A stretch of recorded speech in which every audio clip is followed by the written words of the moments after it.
Yo, can you hear me? Oh my goodness. Well, Rye, first question for you is, why are you making the same video every day? What? Am I going nuts? Am I making the same video every day? Good morning, sleepyheads. Good morning, sleepyheads. Good morning, sleepyheads. Today on the Colin and Samir Show, we're catching up with Ryan Trahan in the middle of his series, 50 States in 50 Days. Now, every summer, Ryan Trahan does a big series where he goes daily on his channel, all with an effort to raise money for a charity. This year, 50 States in 50 Days is by far already his biggest yet in terms of viewership and money donated. So at the time that we're recording this, it's been 29 days. So there's been 29 episodes of this show. It's crossed over 100 million views collectively. Each episode is averaging between like 2 and 4 million views a day. You'd have to imagine these are all returning viewers coming back. The episode lengths are like 20 to 30 minutes. So this is truly like a hit show that's on every single day. And then from the fundraising perspective, they raised over $3.6 million for St. Jude's. Now, it's also a very unique show. It is an incredible feat for Ryan and his small team to bring it together. So we caught up with him to learn, number one, how is he making the show? How's he doing? And what does this show mean about YouTube and media as a whole? All right, after you hear from Ryan, we're going to come back here and debrief to talk about the biggest lessons that we're learning from this series and that we learned from this conversation with Ryan. Here's our conversation with Ryan Trahan from the road.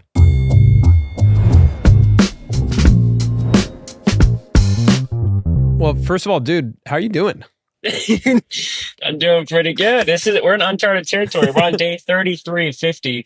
Any series was 30 days. So we are now beyond our longest daily vlog series ever. Let's just start with, why are you actually making a video every single day for 50 days? What is the series? Yes. So right now, Haley and I are going to 50 states in 50 days. We are staying in the coolest Airbnb I could possibly find in each state along that route. This is really something I wanted to do with Haley before we even got married. I wanted to do a road trip where we go see America. That's why I have a minivan. Like it's really something I've always wanted to do.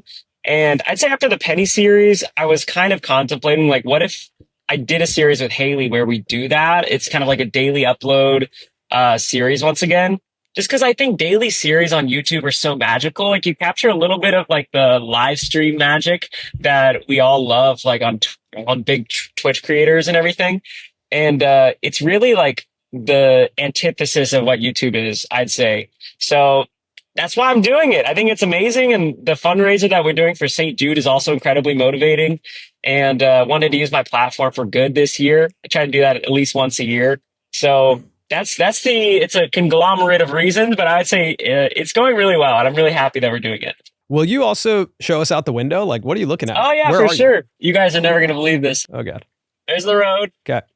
Can you see it? Wow. Well, so little sneak peek, we spun the Wheel of Doom, and recently, because we had $3 million raised, we had to switch out a bunch of penalties that we've already landed on. And so one of the penalties that we switched on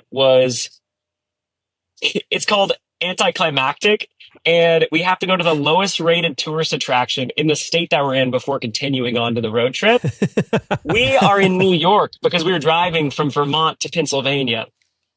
If you look it up, it literally is Times Square. No way. So we are on our way to Times Square. Did not expect to go there. We were trying to avoid it because of how much traffic there is and how crazy it is. But we're going to Times Square thanks to the Wheel of Doom. Shout out to that guy. Wow. How does the mechanism work? Like, who triggers the Wheel of Doom? Is that like Zach and Cohen? My team. How does it work? My team activates it whenever we have a donation. Haley and I actually despise it. Like, it's kind of funny. We're not playing it up for the video, because we are doing the road trip, like we've been on the road for over a month. We're like, we just want to get there. We just want to drive our 7.5 hours. But now we're going to Times Square. It's been honestly really fun to watch. And I'm sure Samir and I will get into like why we've enjoyed watching you go through this. But when you say that daily uploads are the antithesis of what YouTube is, I believe that's because it is incredibly difficult to make a YouTube video. So to make one every day for 50 days, at some level of quality when it comes to storytelling, when it comes to production, is really hard. And I would imagine that you had to think really hard about how you're doing this in preparation to make sure you could actually pull it off. Yeah. What did you have to put in place with this daily show to make sure you could do it every single day? Yes. Well, you're totally right. It is very hard.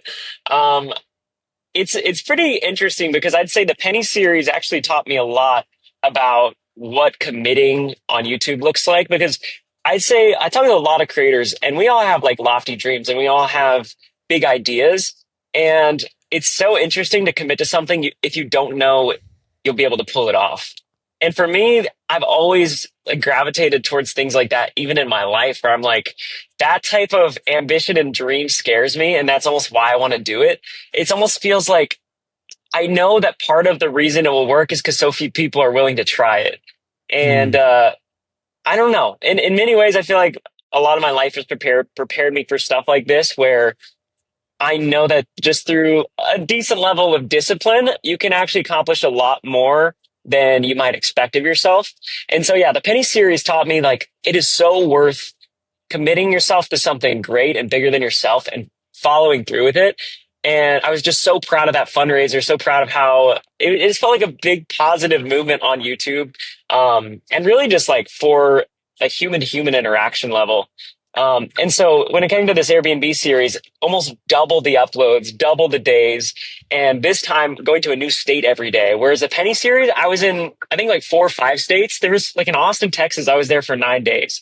And you can almost like get into a routine in the Penny series, but to keep moving every day, it's like, it's a lot. And so I think you guys kind of hit it early on when you asked like, me making the same video every day.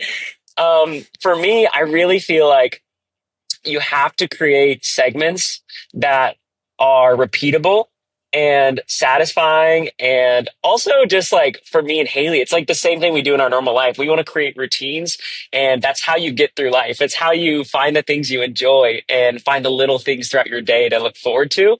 And so whether it's like jammy time or the game plan or getting coffee in the morning. By the way, it was Dunkin' this morning. Ooh. It's really like something to look forward to every day. And I think it creates structure for viewers to where it's not overwhelming of like, wait, where are we? Like, what part of the video are we in? Like, I understand if you skip a few episodes, you might miss something, but at least you know, like, okay, here's the game plan for today.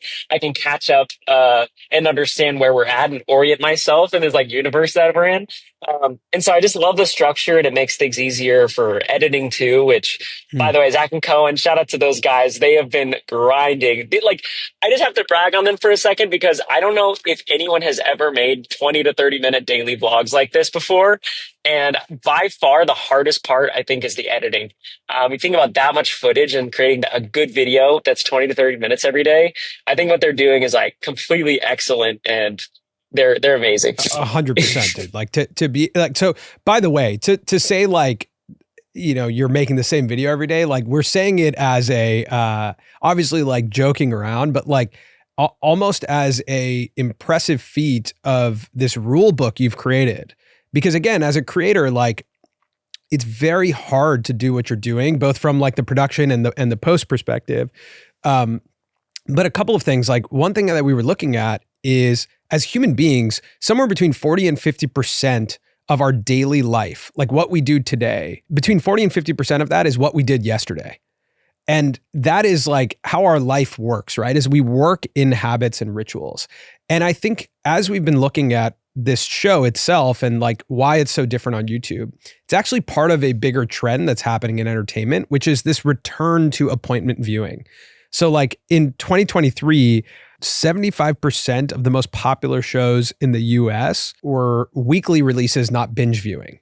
And so we're starting to see like, I think people want shared experiences again. I think people want like water cooler TV. And whenever you do a daily series on YouTube, it gives us all like a thing to talk about because we're watching the same thing at the same time. Yeah. Otherwise, we're watching a bunch of different things at different times. And you know, maybe we could talk about it, but when there's this thing happening, we get to talk about it at the same time. Mm-hmm. And I think the familiarity of every day, like I have like a deep sense of joy when I watch you guys get coffee. and it happens every single time. I'm like, I like look forward to you getting an iced coffee. And I think one thing we wanted to ask you is like, what's the rule book for the show in terms of what stays the same every day and what changes? What has to stay the same? What has to change to keep it interesting, but also doable? Yes. I would say what stays the same every day. Like the way that I'm directing all these videos is literally my notes app. I'm writing out the next episode segments before I wake up the next morning. So Mm. when I go to bed, when we say thank you guys, see you in the morning, I basically upload all the footage to Zach and Cohen, and then I go on my phone and I write out, okay, what does tomorrow look like? And the first four bullet points are always good morning, morning routine, school ranking, game plan. And I know that that's going to be the same every morning. So in a way, it's kind of a relief. It's like kind of hard creatively to start up your engine and get things rolling. But if I know, okay, those are my first four segments, I know I can almost do those ritualistically, and it's essentially the same structure. I just have to plug in the new information. Instead of it being day 32, now it's day 33. And oh, yeah, this time we're heading to Pennsylvania. And it's really simple in that way. But then the variables come in of like, okay, how is the route different to Pennsylvania? What problems does this long road trip pose? If the wheel of doom goes off, how big of a threat is that versus, if it's a 2 hour drive? And so I'd say that there's so much genuine interest from Haley and I of seeing these new places. For us, it's really about capturing the road trip of going to all 50 states in the best way possible. And really, the biggest storyline is raising money for St. Jude. And the amount of generosity around that has been completely mind blowing. And I'd say it's just like, for me, create the structure allows the real stories to thrive, which is the adventure and the fundraiser. I mean, $3.6 million right now is completely insane. I texted you about that, but like that number it's pretty hard to wrap your head around that and like what you can do with $3.6 million and where this is going to be at the end. I would also say one thing that's so interesting to me to think about the fundraiser. The fundraiser also offers this opportunity for it to be interactive, right? Like one of the unique pieces of this show is that it's interactive media, that we can participate in it, that you've done such a good job of creating these stakes and these incentive structures for us as viewers to engage or to get excited when someone triggers a donation, whether it's Dollar Shave Club and they're now impacting the fact that you can't shave your beard, right? Or if it's like the split, like you've done a great job of creating this game that we get to play in. Or Airbnb with the chef and the experience. Yeah. One thing I wanted to talk about and wonder how much you thought about in advance is like character development. Because another thing like you're exceptional at within formats is building characters. Even down to the fact that you and Haley are wearing the same clothes every day. Like that makes you guys into characters for me. There's familiarity to that. Like there's a sameness that makes me comfortable. And there's like the Wheel of Doom is a character. The Airbnbs are characters. Like, how much do you think about within each episode who the characters are and what they represent? Even people who donate are characters. Yeah. Jeff Probst is a character. Yes. Oh my goodness, he is. He's an amazing character. That question's really interesting, and I think it makes me realize how much things move slowly and then feel like they're moving all at once when it comes to your like development of your creativity or your style. Because I'd love to take credit and feel like a genius for all of these things like being highlighted as, oh yeah, that's like now an element of the series, and our clothing is a way that we can feel more like characters. But I feel like it's almost like over the course of years, like we've known each other for so long, and I feel like it's almost these little realizations about your style that almost inform how your content comes out. And like, I just really like wearing white in my videos. Like I had the white tank top during the Penny series. Just feels like this blank canvas that's super simple. Makes me look more tan at times. And I feel like it works really well in my thumbnails. And it was almost a no-brainer of like, okay, I want to wear like a simple outfit. I'll wear a white t-shirt.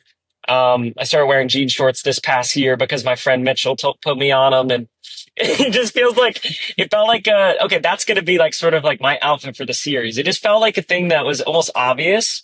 And same for Haley. Like it just felt like we just wanted to be like a simple thing. And when it comes to the characters, I had this realization like 5 years ago that if you just put a camera on an everyday person, they would probably be like a superhero. Like I really feel like the day-to-day average person you interact with, if you just put a spotlight on them, everyone would fall in love with them. And that's the amazing thing about YouTube, and I feel like my channel especially, is I've kind of felt liberated to be like, hey, do you need the video? And a lot of people are like, yeah, sure. And they end up being the most hilarious, likable person, way more than I could be in that moment. And so I think that's just encouraging for humanity in general, just be like, oh, okay, maybe the everyday person who I just breeze past as I walk by them maybe they actually have a really funny thing to talk about with me, or they would be really positive and encouraging to interact with. So I think that that's been a big realization, and it kind of naturally comes out in the content because I've been doing it for so long. But then when it comes to the wheel of doom and the fundraiser and trying to make that as fun as possible, like that is a thing I've definitely put so much passion and time into. And like when I'm going to sleep, thinking of different ways to make the fundraiser more interactive and thinking of ways to make it to where brands want to donate. And so the fact that like this time around, we are having like Fortune 500 companies donate. Whereas in the Penny series is mostly creators and like really, really generous people just like supporting in a big way. Like this is a huge deal to me. And also I hope for like the YouTube platform to see like it's awesome for these huge brands who have huge marketing budgets to interact with something that feels so communal and feels so what were you talking about earlier, Samir? It's like the water cooler conversation of just like yeah, it's water cooler TV. Yeah, exactly. I feel like it's so cool to see huge brands interact with this content because it feels so lo-fi. It doesn't feel produced, and it feels like we're just literally on a road trip going across America. So I'm happy to continue highlighting brands, and just like the way they're interacting with us feels so not corporate. And I think that's what feels good about it. Was it intentional to not get a brand involved as like the presenting sponsor or something of this series? Because I'd imagine there's a lot of opportunities for that, right? Like where a brand wants to be like 50 states in 50 days presented by, I saw Kia donated or T-Mobile or like, even Airbnb. I think there's probably some people who still in their head think like, oh, this is a deal between Ryan and Airbnb. Yeah. Yeah, it's not. It's for me, I think when it comes to fundraisers on my channel, I think this is like the fourth or fifth fundraiser I've done. And I've always wanted them to feel just pure. And I've always wanted them to feel like we have a single goal, and that's to raise as much money as possible. And I feel like if we had a sponsor or like a partner in that way where like they were paying my team and I, like I just feel like it wouldn't come across as genuine. And for me, I think people are way more excited about brands donating than as this series is sponsored by this person, try their product. Right. They're a lot like my viewers are a lot less likely to actually try their product than if Airbnb donates $250,000 and gives us like the ability to have a chef come to our house as part of their new services that they're offering. Right. What I love is I feel like these brands they're actually like so smart about how they're donating. And it almost feels better than if it was just a traditional sponsorship because they're affecting my adventure in a way that I wasn't in control of. And they're also highlighting it as a natural integration. And so for me, I just want the fundraiser to be as successful as possible. And if partnerships come after this because of, like our ability to see how well we work together, like with T-Mobile or Kia or Airbnb or whoever, I would love that because I like working with brands that support my fundraisers and support my vision for my channel and how I want to do things. And so, we'll see how that goes. But as of right now, I just love keeping the fundraiser as focused as possible. And if we can just like keep pushing it forward, then I just know the good stuff will come later. I know those opportunities will come, and I'm not too worried about it right now. That's awesome. So in terms of like accessibility of putting a camera on someone, like one thing that I'm looking at too is like the 99% of this series is shot on iPhone, correct? Yes. That's like one of the things that makes it wonderful is how accessible it is. And when you do go to New Haven and someone's outside the pizza shop and you want to film them, like if you had a big camera, that's a different experience. Yes. Right. And even the graphics that you put on screen are generally iPhone UI graphics or they're Airbnb graphics. So they're incredibly familiar to us in that way as well. Yeah, it's very native. I think that I'm a big fan of Apple and Airbnb and their creative direction. Obviously, as I've been building Joyride, I've thought a lot more of like how a brand talks and how a brand has like their own voice. And so I've just kind of like looked around, like what brands do I feel like are doing UI the best and also feels the most accessible and relatable. And I just love that everyone has like the emoji keyboard on their phone or everyone has the animojis. So that's why Haley and I have like animojis on the map of whenever we're progressing towards the next Airbnb. It's just all things that feel very native to your phone. And I think that what you're saying, Samir, is totally right, where even if I brought a DSLR into 7-Eleven to do a Joyride run, it's like, who's this guy coming in here and like filming and talking to his camera? It's really obnoxious at times. And I found like the irony is I just get uncomfortable filming in public. But if I have an iPhone, I feel much more like, okay, everyone kind of films in public. Like a lot of people take photos on their phone, even if you're doing a tourist like activity, like everyone gets their phone out. And so I feel much more comfortable and much more like not a nuisance. And so it makes other people more comfortable to film with me as well. So, Rye, at this point, I feel like your style has become so distinct over many, many years of creating these daily series. And now I feel like people will copy parts of it. Similarly to when Casey did daily uploads, we did it, and tons of creators were like, okay, I'm going to go daily now.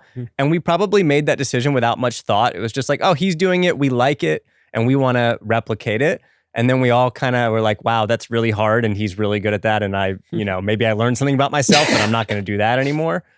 What advice do you have for creators who are watching and they're very inspired by what you're doing, and they're so inspired that they're like, I've decided no matter what, I'm going daily. But obviously you've put a lot of thought into it, and you've had many years of experience. So what would be your advice to creators who are like so inspired, they know they're going to go daily, but they haven't thought much more about it? Well, first of all, I really appreciate that idea that people can be inspired by me, because I feel like I've always been in the position where I've been the one inspired by other creators and other people that are just like doing cool things. So the idea that I can do that for someone else is really cool. But I'd say the biggest thing for me, just personally, I think YouTube's in a place where it's good to create an event. I always tell my other friends who are creators, like, audiences really gravitate towards memorable moments. It's the same with brands, I'd say. Like, it's the same with baseball teams or football teams or really anything we're fans of. Like, you really latch on to even musicians because of that one album or that one concert you went to. And I think it's very similar with creators where, like, Ludwig, he always puts on these really cool events.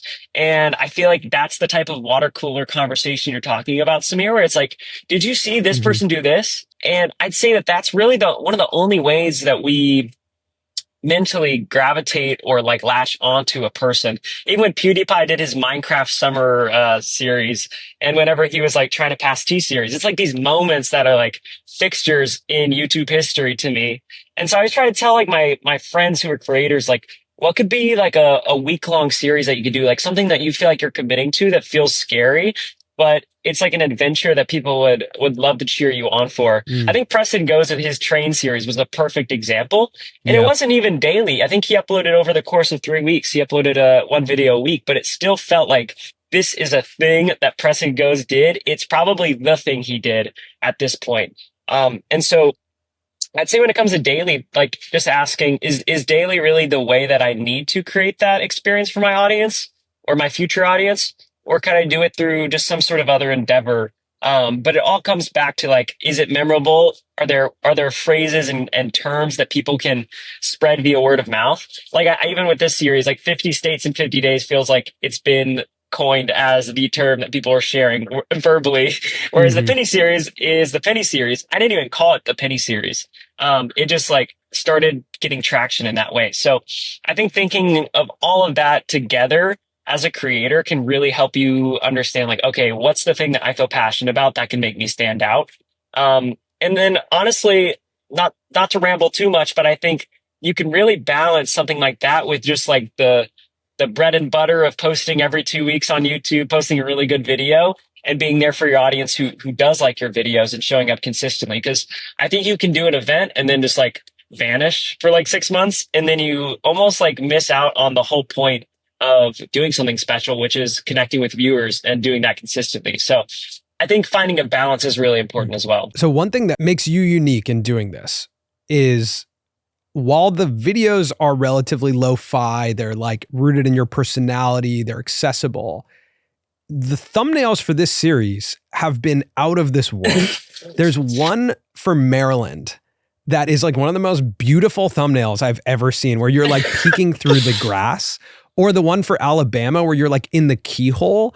Like, Colin and I were talking about how this is like a gallery. Like, I would go to a gallery to look at these thumbnails, and like, they're all beautifully designed works of art. And, I've watched you work in titles and thumbnails before. Like, I've never seen anyone do it in the way that you do it. And this series, I think, is really emblematic of how you operate with titles and thumbnails. And I'm just curious about like the process of making 50. Did you make all 50 thumbnails prior to the series? And then how you thought about packaging the series? Because I know there's actually been some changes along the way. Yes. First question, yes, we did make all 50 thumbnails before we left. It was a grind. I mean, I think I made 50 thumbnails in the past 2 years combined. Like, obviously with ABC testing, that's going up, but like the amount of work that went into ideating before we even started shooting them, like, oh my goodness, it was months and months. And that really comes back to what I've talked about before on this channel, which is like that concept of redemptive work, of just like you might notice it because you love YouTube and you love thumbnails and titles, but I'd say the everyday person probably won't think of the thumbnails and think too much of it. They might think like, oh yeah, that's cool. Like he's kind of like at a farm this time. But I just love that concept because it really is like it doesn't matter if we get credit or recognition for working hard or for having the most creative thumbnail or process, as long as people are enjoying it and the fundraiser is successful and it feels like we've given a gift to my viewers and to St. Jude, hopefully, then it was a success. And I feel like that redemptive framework is still serving me to this day. And it inspires all of my team just to like work to give people a gift and the rest will take care of itself. But I'd say beyond that, when it comes to the overall packaging, we wanted to start with an Airbnb concept in the title. We changed the original title from I tried the top 50 Airbnbs in America to now it says I visited 50 states in 50 days. And the reason we wanted the Airbnb concept at first is because one of my favorite videos I've ever made on my channel is I stayed in OMG Airbnbs, and it was an outlier on my channel. It did really well. And so I was like, okay, doing the top 50 in America feels like a really strong packaging concept. And so if you look at all of the thumbnails, they now have states in the thumbnails in terms of the text. But before it was sort of like Airbnb categories. The biggest thing is we noticed a lot of people started calling it 50 states or 50 states in 50 days.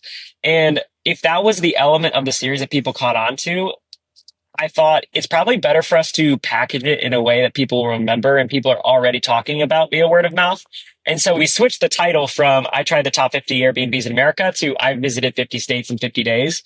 And I'd say so far it's been a good change. And I just feel like it embodies the series a lot better. And I feel a lot more proud of like how it comes across and how you could click on each state, the state that you live in, and watch that episode much more easily.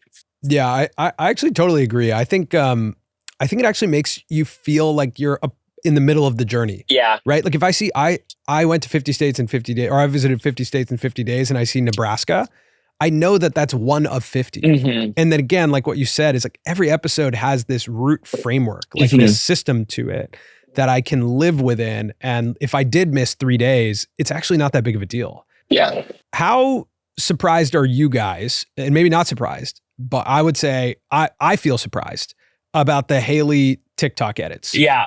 It is completely weird. Like I don't even know what to say.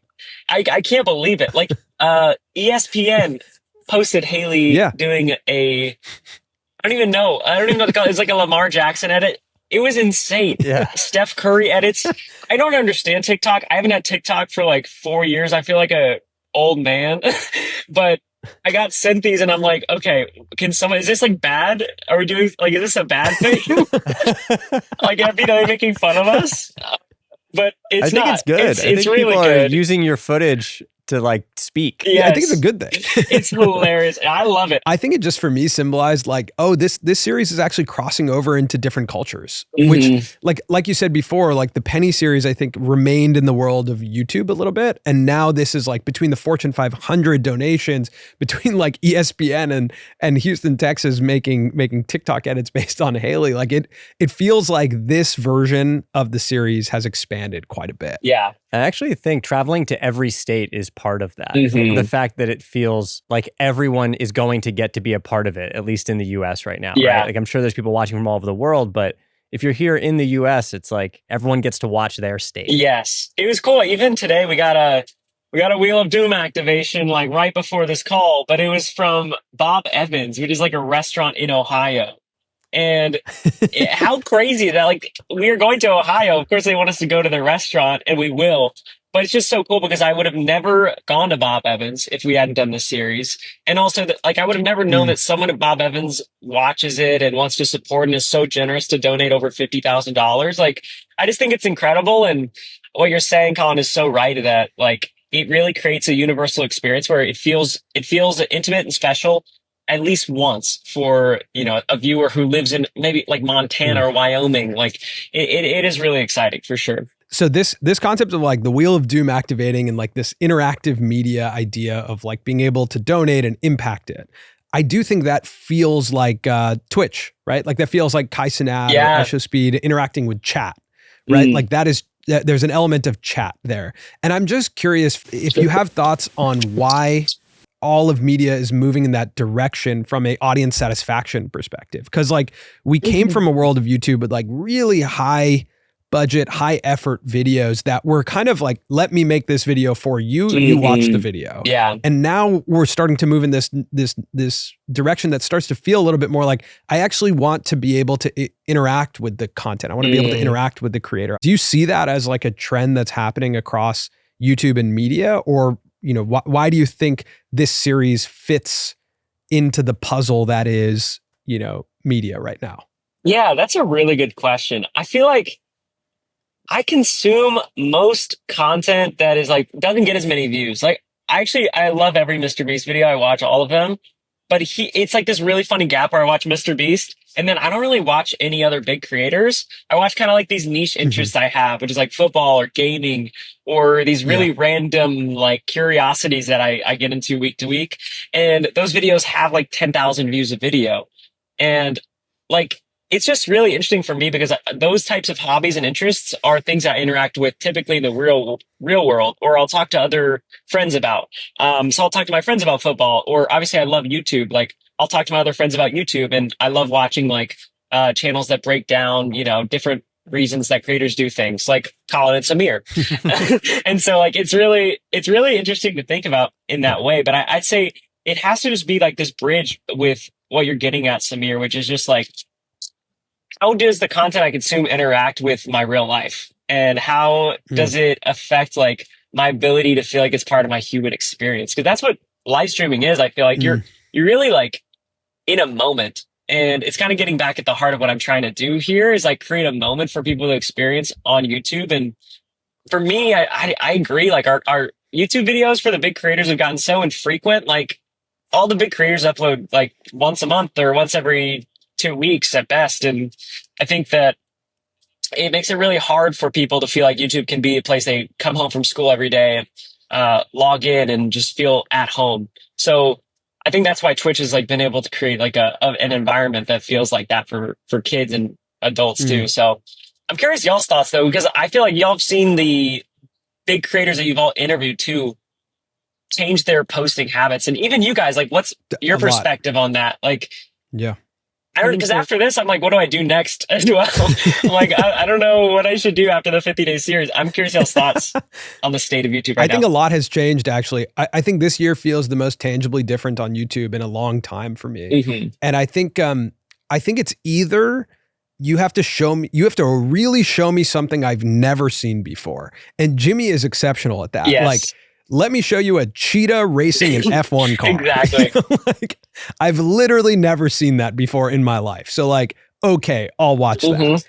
Or it has to be interactive media. It has to be something that is a part of my life that I can have impact over. You know, and I think it comes to that world of like video games are some of the most impactful forms of media because we're interacting them. I get to be a character in the story. And so I think it's either or now. It's like, show me something I've never seen before, or show me something that I can interact with or talk to other people about. Yeah. Like I was texting Colin last night, comparing the 50 States in 50 Days series to Love Island. And I don't know if you've ever watched Love Island, but right now Love Island is on fire. It did like 1 billion minutes watched. It's uploaded 6 days in a row. It's relatively live. People are able to make predictions. They're able to talk to their friends about it. They're able to talk about it over dinner. And I think you're totally right. It's like either it's allowing me to create a more social experience and a more interactive experience in my life, or it's something I've never seen before that I cannot predict. Yeah. I think those are the two things. And I think that there's a murky middle ground of like, what's in the middle? Yeah. I think it's also a discussion of viewership versus impact. Yeah. Right. And like viewership is incredibly quantifiable and impact is not. So of course it's great to upload a video every 2 weeks that gets 15 million views. That's like incredible. But are you potentially having more impact by reaching 2 million people more often, right? Every single day. Right. Like, are you creating something that these people remember and actually does become a habit and becomes a part of their life and does enact change? And I think as a creator, you have to think now, like, what am I trying to achieve with what I make? Yeah. Right. And even for us, we've started to think like, we've been doing a lot of live events where there's, 150, 200 creators that come and spend time with us. And I think that's incredibly impactful. I don't have a metric for that, but I can feel it. Yeah. Like, that's impact. Yeah. And sometimes we'll get a video that has 1 million views, but I can't always feel the impact. Totally. No, that's such a good point. Like that kind of feels like the milestone of success on YouTube is kind of like that viewership we all have in our heads of like, if it gets that many views, then it's like checkbox, we did it. But whenever you sort of wake up the next day, it doesn't really feel too different from the day before the milestone occurred. So I do think it's really cool just to experience your community in different ways. And for me, I think that's what I'm really enjoying about this daily series is like going through my Instagram story mentions. There are kids that are like dressing up as me and Haley and like going to Target and getting Joyride, or it'll be a family watching the series together and they're like all in pajamas and they're like Jimmy time. And it's just so wholesome. And it's like, man, this is real. Like for people and families, like this is how they're spending time together. And I just know like for me growing up, that's like memories I really cherish with my family. And so the fact that like we could be a part of that for millions of people is like pretty surreal. And I think what you're talking about, Colin, is spot on of like to feel your impact. It has to look a little bit different than whatever, you might feel like the YouTube platform saying is success. So that's fire. So right now, at least from what we've seen, because you're 4 days ahead, right? Right now? Yeah. But from what we've seen, 29 videos uploaded, 100 million views across those videos. Dang, I didn't calculate it yet. That's crazy. You've raised $3.6 million for St. Jude's. Where do you think this will be, or what's like at this point, like dream scenario for you at the end of the series? Honestly, dream scenario has been surpassed. I really wanted to set the goal for St. Jude at $1 million. My true dream scenario is to surpass the Feeding America fundraiser that we did for the Penny series. And honestly, like at this point, it's funny. It's you can look back and say, oh, okay, of course we were going to beat the Feeding America fundraiser because it's just blown past it. But when you set a goal as lofty as $1 million, it's like scary to think, okay, I think I know a few people that could donate, but I don't know where the rest is going to come from. And so the fact that we've surpassed the Feeding America fundraiser of $1.4 million, that to me was a really emotional night. And it was such an early on part of this adventure.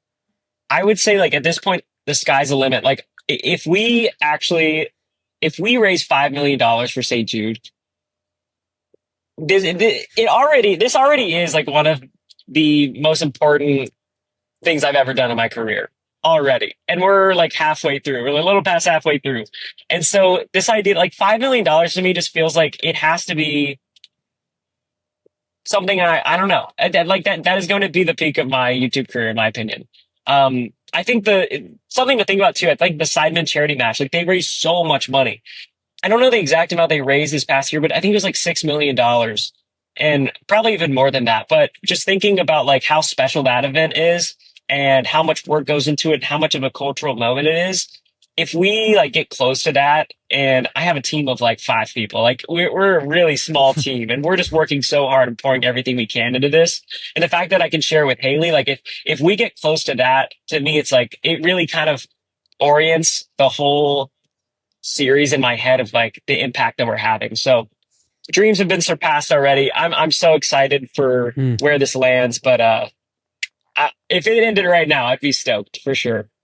I mean, yeah, I would say like we're all as like a community, I can feel it. Like obviously me personally, I've texted you this, but I feel like incredibly proud, man. Like I think you're using the YouTube platform in a way, and like your ability to storytell and articulate things in a really, really impactful way. And I think it's really special to watch. And it feels really just good as like a fellow creator to watch, and I know the whole community feels that way. So I think like we're all really proud and excited that this is a representation of what we do, and this is something that's possible given the skill set that we work on every day.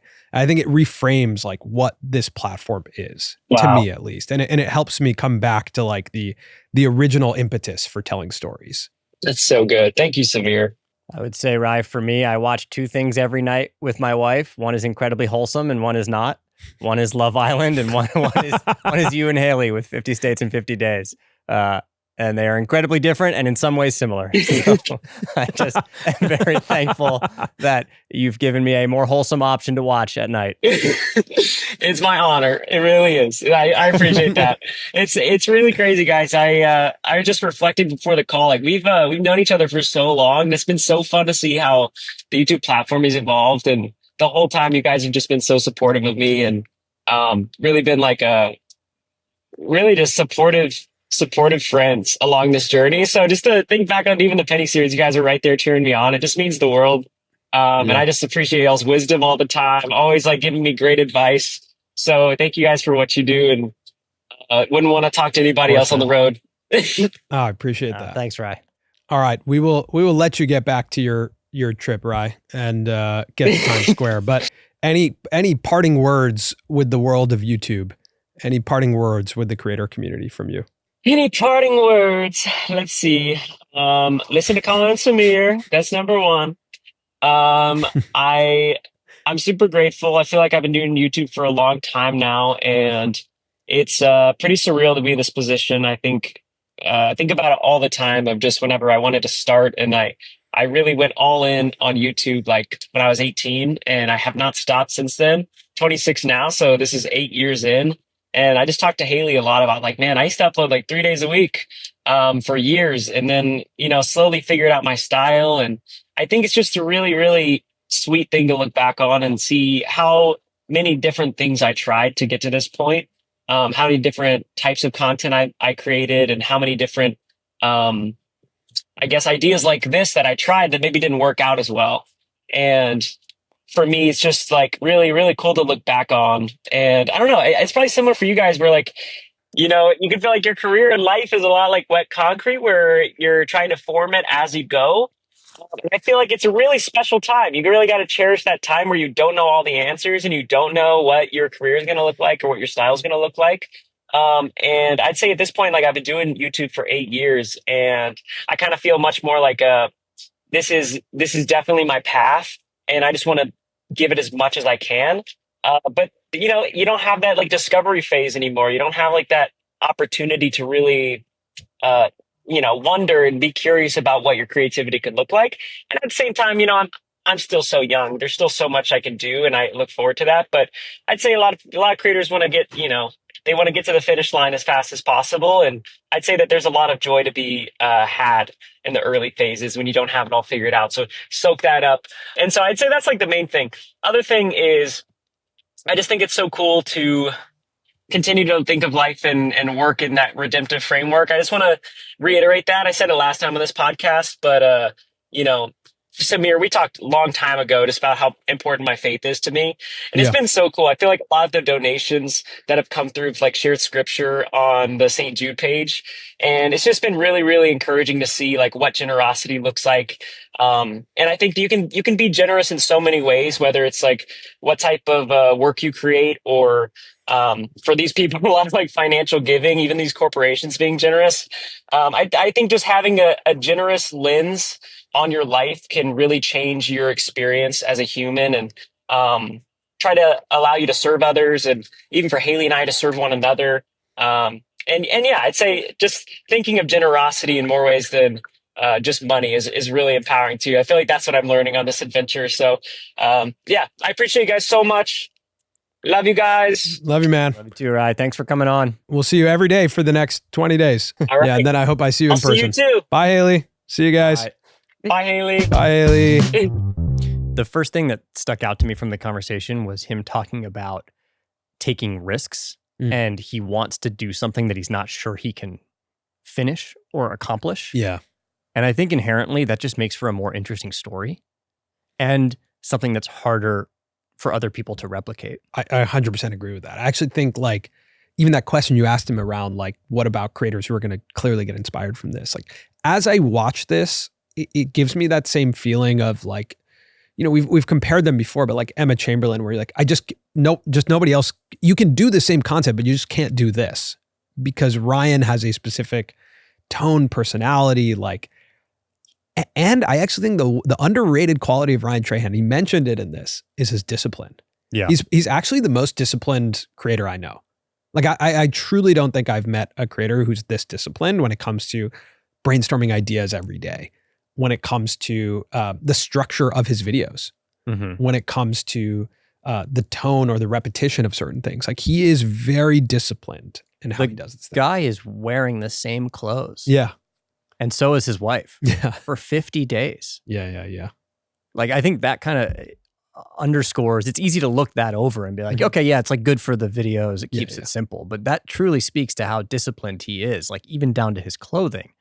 And that's something that is also prevalent throughout the series. There's a story that I've told before, but I think it's so important that one time we were in a car with Ryan. It was like an hour and a half car ride.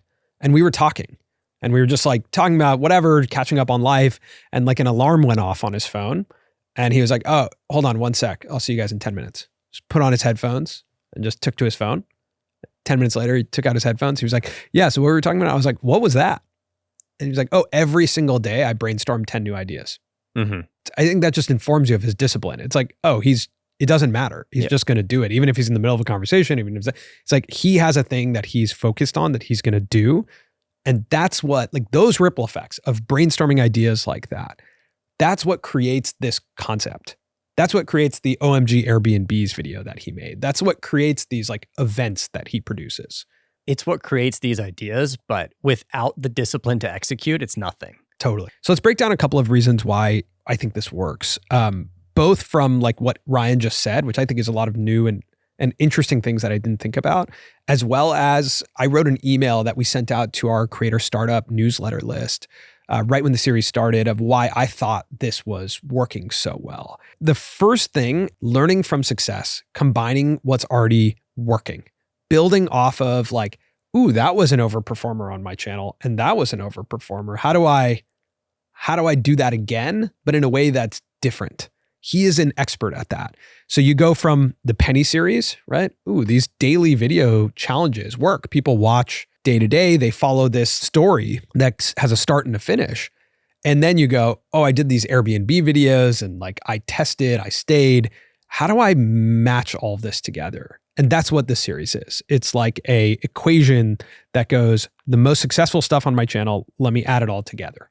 Yeah, I mean, that's a superpower of YouTube creators in general because we're uploading more often than other people and you're just gathering data.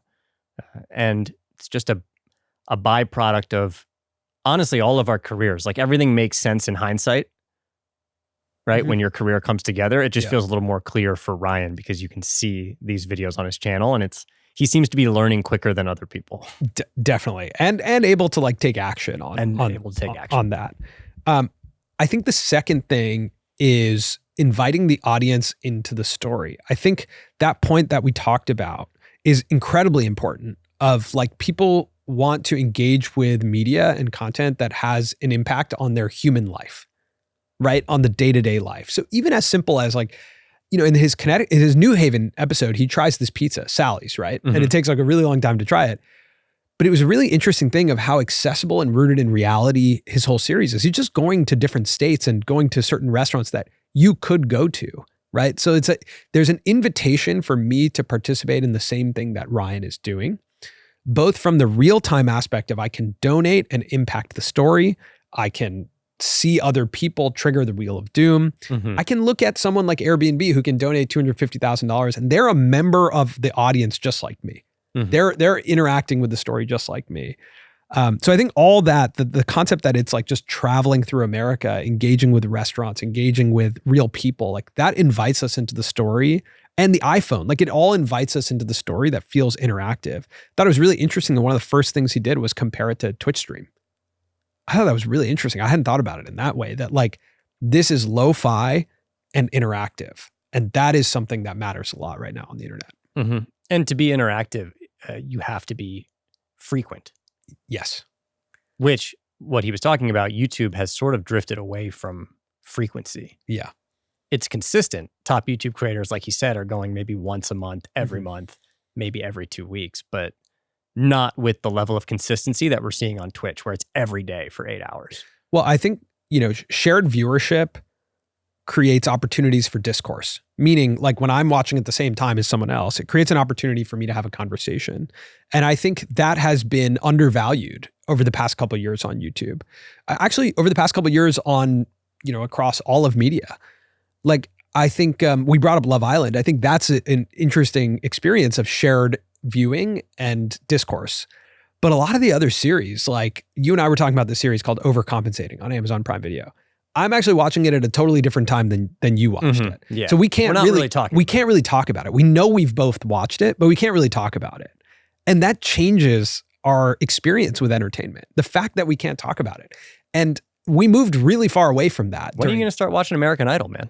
I'm not going to. How many times do I have to say I don't have that much. I mean, I watch a lot of stuff. Interactive show. It's great. I watch a lot of talk stuff. about but I can't get into American Idol. Say that to Simon Cowell. I might. But I think just plain and simple, like the ability to talk to someone about something you just watched, it's a very simple thing, but we shouldn't undervalue it as creative people. Like that is a joy in life. It's a joy when you're the creator too. We've gone totally daily sometimes in the past, and it's really fun when people are able to interact with what you're making. It's also, you just don't sleep. So it can also be terrible. Yeah. But Ryan seems to have figured it out. Well, yeah, credit to Zach and Cohen, the editors. Seriously. Mm-hmm. All right. The third thing, I think he's done an amazing job of building a world. I said this and Ryan said like it's about simplicity, but I do think from an audience perspective, the fact that Ryan and Haley are wearing the same thing every day, it builds like a container for this world that when I click into these videos, I get to experience familiarity. And there's these studies we were looking up about like human beings and mood. And when it comes to watching something familiar versus watching something novel, watching something novel increases your potential of disappointment. Yeah. And watching something familiar increases the opportunity of enjoyment, of course, right? So it's like when I click into one of these videos every morning when I wake up and say, oh, there's another 50 states, you click into it. And if you had fun yesterday watching it, it's almost a guarantee the way he's built the world, the way he's built the structure. We joked about he's making the same video every day, but that is by design because it's familiar and feels like comfort food. And my choice between watching episode 30 of 50 States versus a new thumbnail that's come across my screen, that has too much risk to it. Yeah. If I'm on a plane, the likelihood that I will watch a new movie is pretty low. As I'm searching through the movies, I will most likely choose something I've seen many times before just to feel a level of comfort. And I thought about this the last time we saw like a really successful daily vlog was Casey Neistat. And that like New York City was a contained world. Marlon, the delivery guy, was a character. The time lapses. The studio was a set. Dollar Pizza was a character. It's not just going daily. It's making sure that almost every element is familiar. Yes. We were watching Ryan's daily series right now. Every 15 seconds, something is similar to the day before. Of course, things are different, but there are so many similarities. Morning routine, good morning, sleepyhead, or like some sort of good morning. Jammy time. Game plan. Even the tour of the Airbnb. Coffee, the tour of the Airbnb, him flying the drone. These are all segments. Like when he said they segmentize it. Him going on a run. Yep. So there's so many familiar segments that make us feel comfortable and guarantee our enjoyment. And at the same time, the next bit is leaving space for surprise, right? Like leaving that openness to going, where are the variables within these segments? The Wheel of Doom is like, he built a character that's a crazy, spontaneous character. The Wheel of Doom can be triggered at any time. It can change the dynamic of what's happening. And that's really fun. So you're building familiarity, you're building segments, but then you're building variables inside of those. And that keeps me watching. Because if it was actually exactly the same every day, you might start to see viewership dip. But you're not seeing viewership dip. You're seeing viewership increase over time. Yeah, the series has shown me how much more controlled our show actually could be in terms of segments, and that may create variation in a good way. I'm not saying we will do this, but you imagine if the Colin and Samir show, instead of being what it is now, conversation, it was every time we get on, we run through the top headlines. Right. Then we have a top story. Then we answer a question from someone in the comments. Then we're giving each other our gripes, things that are pissing us off, right? Yeah. Like we could over segmentize our show, and that actually may add to a better experience for the audience. That might be a better audience experience. Mhm. Yeah. I mean, you guys tell us, but it makes sense. It's an easier creator experience. Yep. It's about, Good Mythical Morning is a great example of this. Mhm. Like anyone who does something daily is building segments and repeatability and then variables within that, which your variable might be your personality, how you react. And that's how you build culture Yes. within your own fan community, Yes. by creating similarities. There's so much to learn from this series. And like, personally, I've learned so much from Ryan. Like I've learned so much about creativity, storytelling, YouTube specifically from Ryan. And I feel like every time we talk to him, it is just like, you just feel inspired in a different way to make work that matters. It's okay to grow my beard out, even if I don't have a full beard. You should. I only would now because I'm a bit inspired by his bravery. He looks cool. Like I said. He looks cool. Just back to this series and back to Ryan. A lot of these notes that we're sharing here about Ryan's series, we wrote in a newsletter that we send out every single Sunday that talks about what's happening on YouTube and what's working on YouTube. If you want to check that out, the link is in the description. It's just colinandsmir.com/newsletter. And I just want to reiterate, like, a lot of this campaign that Ryan's doing is about raising money for St. Jude Hospital. And he's done such an incredible job. We want to take part in it. So we're donating $5,000 to St. Jude's. Even if you don't have cash to donate, there's a lot of other ways to get involved. If you follow him on Instagram, he's donating a penny for every follower gained. He's already donated over $20,000 based on that. So thank you, Ryan, for joining us, and hope you guys enjoyed this conversation with Ryan Trahan. We'll see you next week here on The Colin and Samir Show.